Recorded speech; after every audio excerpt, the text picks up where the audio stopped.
Okay. Ipa-wiring na natin tong universal thermostat. Okay. Halimbawa, ito yung sa unit nyo. Ito yung thermostat. Ito yung number 1. Yung number 1 line. Yung number 3, ito yung compressor.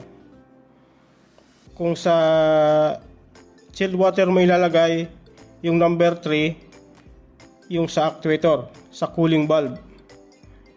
Yung number 4 is neutral. Yung number 5 is indoor. Ito yung fan. Ito yung fan. Okay. Ito pwede to sa chilled water FCU kasi meron siyang command para sa cooling valve. Honeywell universal thermostat. Ito yung ano niya, ito yung buong diagram niya. Ito siya. Ngayon linagyan ko siya ng sa control circuit, linagyan ko siya ng normally close, normally open ng auto signal. Ito yon.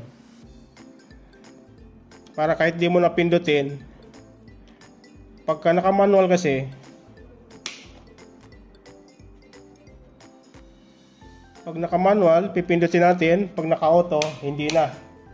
Si-selector switch na lang natin. Okay, i-wiring natin.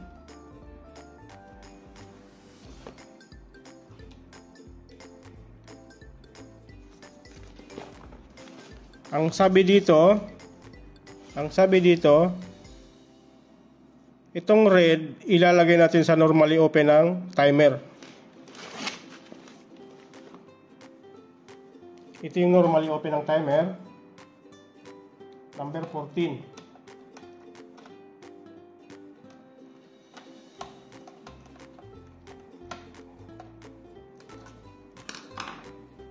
Ayan siya.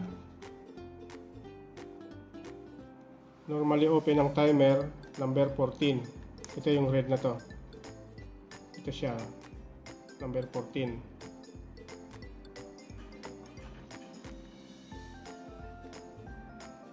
Okay. Tapos susundan natin ng number 3. Yung number 3 ay compressor, yung white.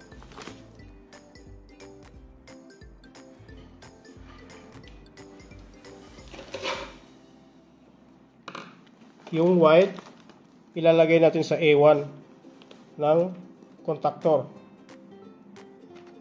Ito yon.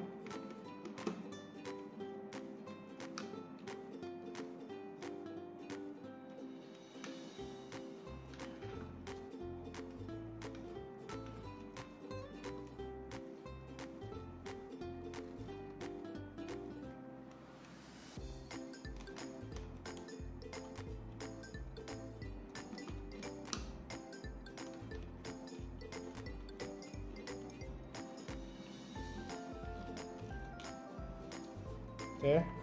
Ito siya. Ito yung white ay nakalagay sa A1 ng contactor.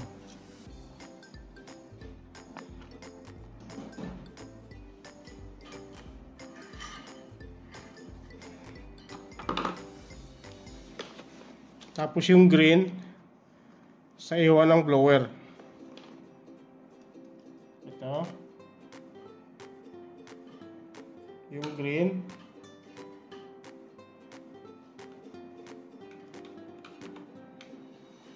Yung green natin ay sa blower.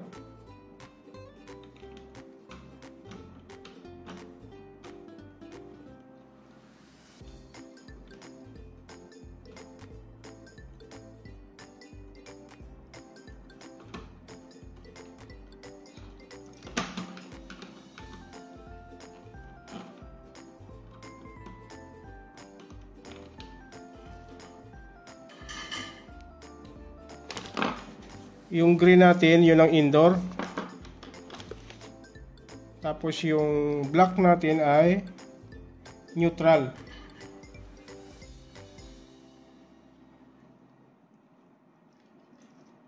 Ilagay natin sa neutral. Yung black ay lalagyan natin sa neutral. Dito na natin ilagay yung neutral kasi neutral lang din naman to. Dito natin ilalagay yung neutral.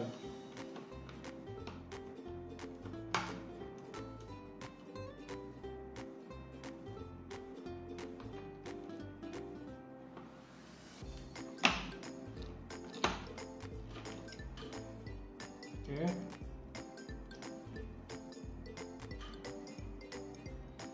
Okay na. Ayan siya. Yung green sa A1.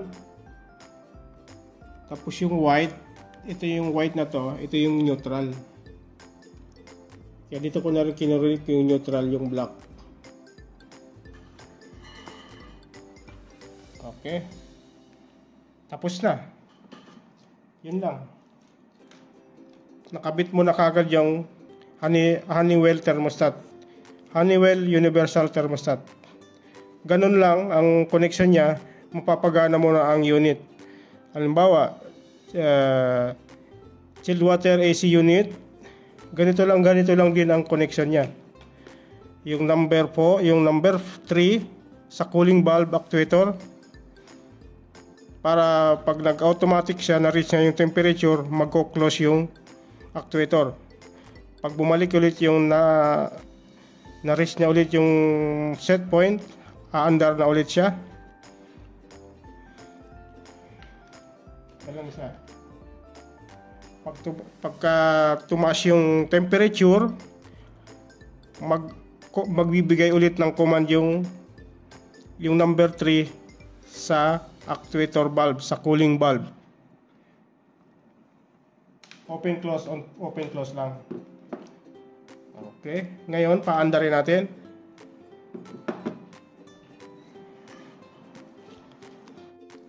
Okay, ulitin natin.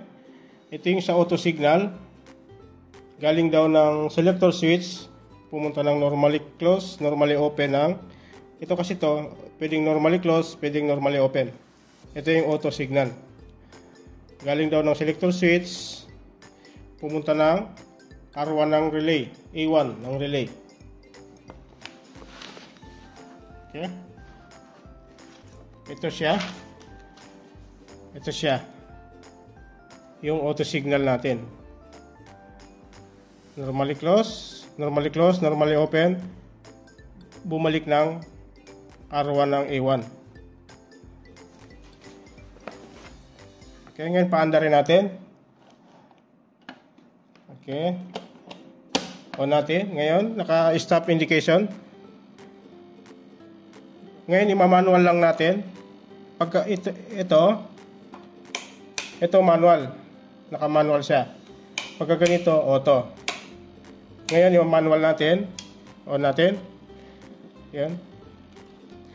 Ito, linagyan ko ng delay para safety. Mayroon siyang delay. Time delay bago mag-power. Ayun. Then, ayan, may power na siya. May power na. Ayun, umandar na yung blower. Pero yung actuator niya or compressor hindi pa umaandar. Kasi yung room temperature natin ay 24.5, yung set point 26. Ibababa natin ang set point ng 23. Tingnan natin kung umandar yung. Ayun. Umandar siya. Umandar na parehas yung indoor, outdoor. Kung sa package type. Kung sa chilled water naman, FCU chilled water, open ang cooling valve, open ang actuator, umaandar din yung blower. Ngayon, itataas natin ang set point. Kailangan mag-close. Yun. Yung cooling valve mo ay nag-close. Ang umaandar naman ay blower. Ngayon, pagka nag-open naman yung actuator mo, pag na-reach niya yung, pag tumaas yung temperature mo, aandar ulit. Baba natin. Halimbawa, tumaas yung temperature, kailangan umandar yung cooling valve. Okay. Ganun lang. Ilang wire lang to? 4. If 4 na wire lang, napagana mo na ang iyong unit.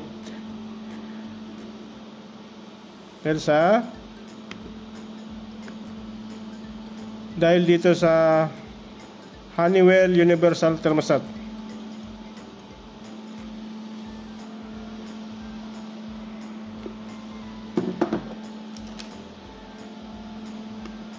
Okay. Ganito rin siya. Pagka kakabit mo sa package type, ganun yan din. Pag sa FCU naman, ilalagay mo yung low, medium, high. Pag sa FCU, ilalagay mo yung high, medium, low. Low, medium, high. Ito siya. Pag sa FCU. Sa sunod, gagawan ko siya ng wiring diagram para sa FCU, pero halos parehas lang nito. Ito kasi sa package type or DX unit. Ito, pwede itong i-apply. Linagyan ko siya ng delay para safety ang pag i-apply nyo to, lagyan nyo ng delay ang outdoor para safety siya. Para safety ang compressor. Ito yung delay nya. Ngayon ilalagay natin sa auto.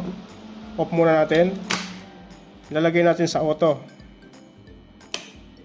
Auto. Ayan, may power na siya pero wala pang power yung thermostat natin.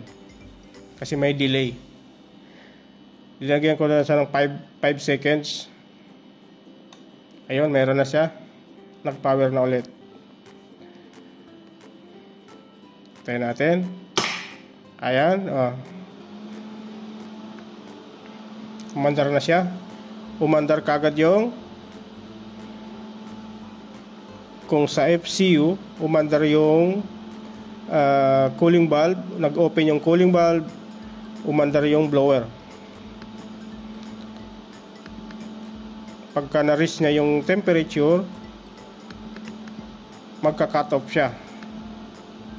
Lagyan natin sa 24.5. Tingnan natin. Ayun, nag-cut off din siya. Para siya, na-reach niya sa kasi yung set point, nag-cut off siya. Ngayon, ibababa natin.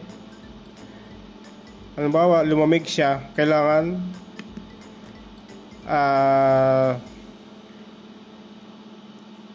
halimbawa, ibababa natin ng set point para umandar yung compressor.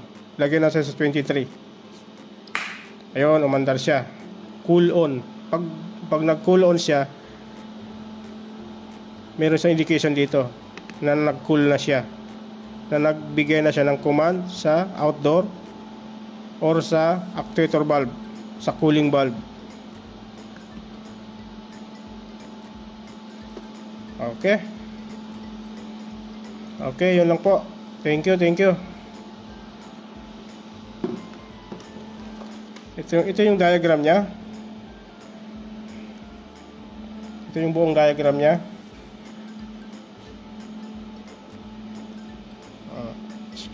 Screenshot nyo lang. Okay, thank you.